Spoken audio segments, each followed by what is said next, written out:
Beshi! So, ito na naman po ang tita nyo na maarte. As promised, sabi ko nga, diba, mag-bill review ulit tayo after a month dun sa paggamit natin ng 24/7 sa split type TCL aircon. Arte. Ayun, yun na nga. If natatandaan nyo last month, yung usage ko is 374. Ang bill ko is 45. At ang settings ko ay naka-auto siya. Tas 25 artists. 25 yun. Yan na nga. Tapos, eto na nga ngayon, Beshi. Trinay ko yung Cool 26 at naka-eco mode siya. Shala, diba? Eco mode.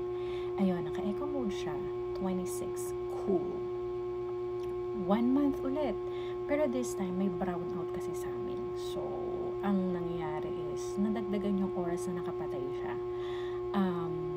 Palagay na natin na 10 to 15 hours na patay max in 1 month.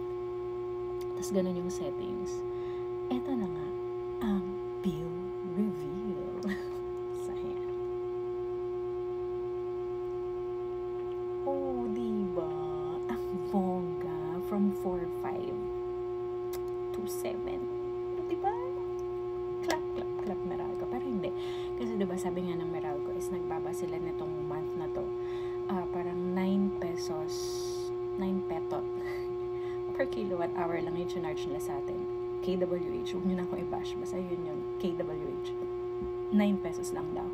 Pero, parang in 3 months installment may gagawin sila dun sa pagtaas in Emberlo nung G. Basta yun na yun. Manood na lang kayo ng balita.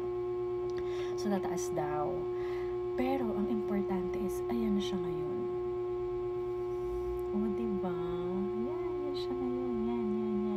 Ang bongga. So, yan. Yun lang for today's video.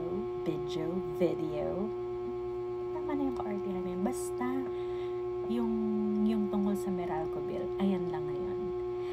At sana bumaba rin yung sa bill nyo.